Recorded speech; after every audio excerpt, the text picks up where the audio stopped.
ये कहानी है धीरू की। धीरू एक गरीब किसान था। उसकी पत्नी का नाम था मीना और उसकी 7 साल की बेटी का नाम था चंदा। धीरू था तो बहुत मेहनती, लेकिन उसकी मेहनत के अनुरूप उसे फल नहीं मिलता था। वो और उसकी पत्नी सारा दिन खेत में लगे रहते। एक दिन की बात है। माँ, अब बुला लाऊं पिताजी को? मुझे तो जोरों की भूख लगी है। हाँ हाँ बुला ला, तेरी ही वो सुनेंगे। मैं तो कब से बुला रही हूँ, लेकिन वो है कि सुनते ही नहीं। मीना की हाँ सुनते ही चंदा भागती हुई धीरू के पास गई। बाबा, अब बस भी करो, चलो जल्दी से खाना खाने, नहीं तो मुझे भूख से चक्कर आ जाएगा और इन बैलों को भी। चक्कर? ठीक कहती हो तुम, चक्कर तो आ सकता है। चलो चलता हूँ। धीरू ने बैलों को एक पेड़ के नीचे बांधा, उन्हें खाने को दिया। फिर वो भी उसी पेड़ के पास अपनी पत्नी और बेटी के साथ खाना खाने के लिए बैठ गया। मीना ने खाना निकाला, फिर वो सभी खाना खाने लगे। भगवान से यही प्रार्थना है कि इस बार ठीक से बारिश हो, नहीं तो बहुत दिक्कत हो जाएगी। पिछले साल की सारी मेहनत ठीक से बारिश न होने के कारण बर्बाद हो गई थी। बस इस बार ऐसा ना हो। वो बातें कर ही रहे थे कि चंदा ने कहा, बाबा, मेरा खाना तो हो गया, मैं लेकर जाऊं बैलों को खेतों में? अरे नहीं नहीं, तुमसे नहीं संभलेंगे ये। अरे बाबा, ये दोनों मेरे अच्छे दोस्त हैं, मेरी बात सुनते हैं, जाने दो बाबा, जाने दो ना। नहीं, इस तरह जिद नहीं करते। बाबा, आप ही बोलो ना माँ को। अब तो धीरू का भी खाना हो गया था। चल, अब मैं भी चलता हूँ तेरे साथ, चल। पिछले साल धीरू ने मीना के जेवर बेचकर बीज और खाद खरीदा था। बहुत उम्मीदों के साथ जब वो बीज बो रहा था तो उसे लगा कि इस बार बहुत अच्छी फसल होगी, लेकिन कम बारिश के कारण उसकी लगभग फसल बर्बाद हो गई। इस बार फिर से उसने खेतों की जुताई तो कर दी थी, लेकिन बीज और खाद खरीदने के पैसे उसके पास नहीं थे। और चारा भी क्या है हमारे पास, महाजन लाल सिंह के पास जाने के अलावा। पिछली बार तो मेरे गहने थे तो काम चल गया था, लेकिन इस बार कैसे होगा सब? मुझे उसके पास जाने का बिल्कुल भी मन नहीं करता। वो बहुत ही बदमाश है। एक बार जो उससे पैसे ले लिए तो उसका ब्याज कभी खत्म ही नहीं होता। पता नहीं उसका हिसाब कौन सा है। पूरी रात धीरू को नींद नहीं आई। उसे समझ नहीं आ रहा था कि पैसों का इंतजाम कैसे होगा। लाल सिंह के पास से पैसे तो तुरंत मिल जाते, लेकिन उसके कई दोस्त उसके चंगुल में आकर अपनी जमीन तक गंवा चुके थे। समझ नहीं आ रहा क्या करूं, कहां से लाऊं पैसे। अगर पैसे नहीं जुगाड़ हुए तो खेती कैसे करूंगा। रात से सुबह हो गई, लेकिन धीरू के सवालों का जवाब नहीं मिला। अब बिना बीज और बिना खाद खेती तो संभव नहीं। ना चाहते हुए भी धीरू को मन मार कर महाजन लाल सिंह के पास जाना ही पड़ा। अरे आओ आओ धीरू भाई, कहो कैसे आना हुआ? वो कुछ पैसों की जरूरत थी, बीज और खाद के लिए। अरे इसमें हिचकने की क्या बात है, हम तो बैठे ही हैं जरूरतमंदों की सेवा के लिए, समाज सेवा के लिए। पता है धीरू, ये जीना भी कोई जीना है। अगर आप किसी की मदद नहीं करें तो मैं तो भगवान का लाख लाख शुक्रिया अदा करता हूँ कि उन्होंने मुझ जैसे इंसान को तुम लोगों की सेवा के लिए चुना है। लाल सिंह की बात को सुनकर धीरू को गुस्सा तो बहुत आ रहा था, क्योंकि पूरे गांव को उसकी असलियत पता थी। फिर भी वो चुपचाप उसकी बात सुन रहा था, क्योंकि इस समय वही उसकी मदद कर सकता था। अरे क्या सोच रहे हो? कुछ नहीं। कितने पैसे चाहिए? 10,000। अरे 10 ले, 20 ले, 50 ले, लेकिन तुझे तो पता है ना ब्याज 20% से कम नहीं लगेगा।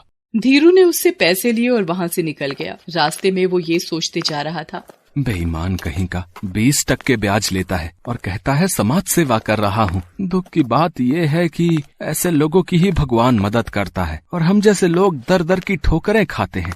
इस बीच धीरू बीज खाद सब ले आता है। ईश्वर की कृपा से बारिश भी अच्छी होती है। कुछ महीनों बाद ही उसकी फसलें लहलहा उठती हैं। देख रही हो मीना, ये लहलहाती फसल एक किसान की जीत का यही तो प्रमाण है। भगवान ने हमारी सुन ली।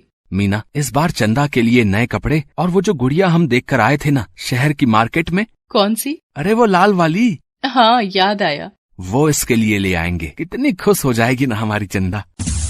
धीरू बार बार ये बात दोहरा रहा था। तभी उसे मीना ने जगाया। अरे ये सुबह सुबह आप क्या बड़बड़ा रहे हैं, क्या ले आएंगे?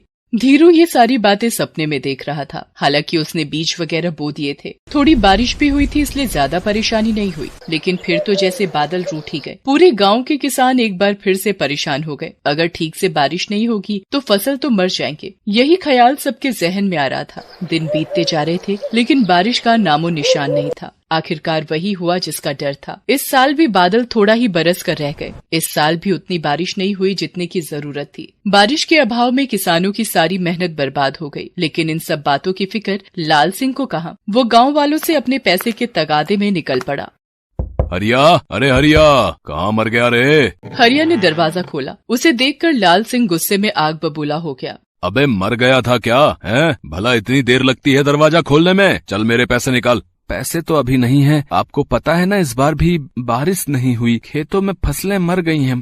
तू भी जाकर मर जा, लेकिन मेरे पैसे देकर। कहाँ से लाऊं मैं पैसे? बे पागल वागल हो गया है क्या? मैं कैसे बताऊं कहाँ से लाएगा पैसे? चोरी कर, डाका डाल, या नहीं तो अपना खेत कर मेरे नाम। चल। लाल सिंह ने कई किसानों को उनकी जमीन पर कब्जा करने का डर दिखाया। उसके डर से हरिया और बिरजू ने गांव के ही पीपल के पेड़ से लटक कर आत्महत्या भी कर ली। उन दोनों की बेटियां चंदा की सहेली थी। अब तो चंदा के मन में भी डर समा गया था, लाल सिंह उनके भी घर आएगा, क्योंकि उनके पिता ने भी कर्ज ले रखा है। कहीं उसके पिता भी ऐसा कुछ ना कर ले। वो बेचारी बहुत डरी डरी रहने लगी थी। एक रात की बात है, सभी लोग सो रहे थे, तभी धीरू सबको सोता हुआ छोड़ बाहर निकल गया। जब वो बाहर जा रहा था तभी चंदा की नींद खुल गई। उसने इतनी रात को धीरू को घर के अकेले बाहर जाते देखा तो वो डर गई। बाबा इतनी रात को अकेले कहाँ जा रहे हैं? कहीं बाबा भी तो। चंदा ने कुछ नहीं कहा, लेकिन वो धीरू के पीछे पीछे जाने लगी। उसने देखा कि धीरू गांव के बीच वाले मैदान के पास एक पेड़ के पास जाकर रुक गया है। चंदा का दिल अब जोर जोर से धड़कने लगा था। फिर उसने देखा कि धीरू ने कुदाल निकाली, उसे जमीन पर जोर जोर से मारने लगा। चंदा को समझ नहीं आ रहा था कि उसके पिता आखिर क्या कर रहे हैं। वो भागी भागी धीरू के पास गई। बाबा आप ये क्या कर रहे हैं? एक नई शुरुआत बेटा, एक नई शुरुआत। मैंने ठाना है कि मैं गांव में नहर बनाऊंगा और उसे दूसरे गांव की नदी से जोड़ूंगा। इससे क्या होगा? कल को अगर बारिश ना भी हो तो कम से कम हमारी फसलें तो नहीं मरेंगी। कल को फिर कोई किसान उस लाल सिंह के डर से आत्महत्या तो नहीं करेगा। पर पिताजी, ये कितने दिन में पूरा होगा? चाहे जितने भी दिन में पूरा हो, चाहे इसे पूरा करने में मेरी मौत भी क्यों ना हो जाए, लेकिन अब तो मेरी जिद है कि इसे पूरा करके रहूंगा। धीरू अपने काम में लगा रहा। दो नन्हे हाथ भी पूरी रात उसका साथ निभा रहे थे। वो नन्हे हाथ चंदा के थे। उधर लाल सिंह के सपने में वो दोनों किसान जिन्होंने आत्महत्या की थी वो आने लगे। कभी कभी तो वो दोनों लाल सिंह को दिन में भी दिखाई देने लगे। अरे वो देखो, हरिया और बिरजू फिर आ गए। अरे फिर आ गए हैं। अरे जाओ जाओ यहाँ से जाओ। लाल सिंह की ये हरकतें बढ़ती जा रही थी।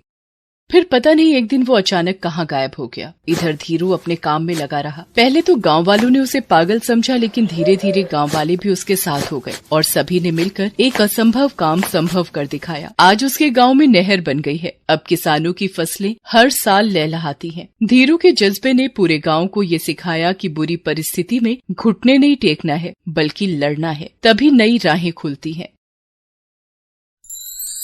Thanks for watching.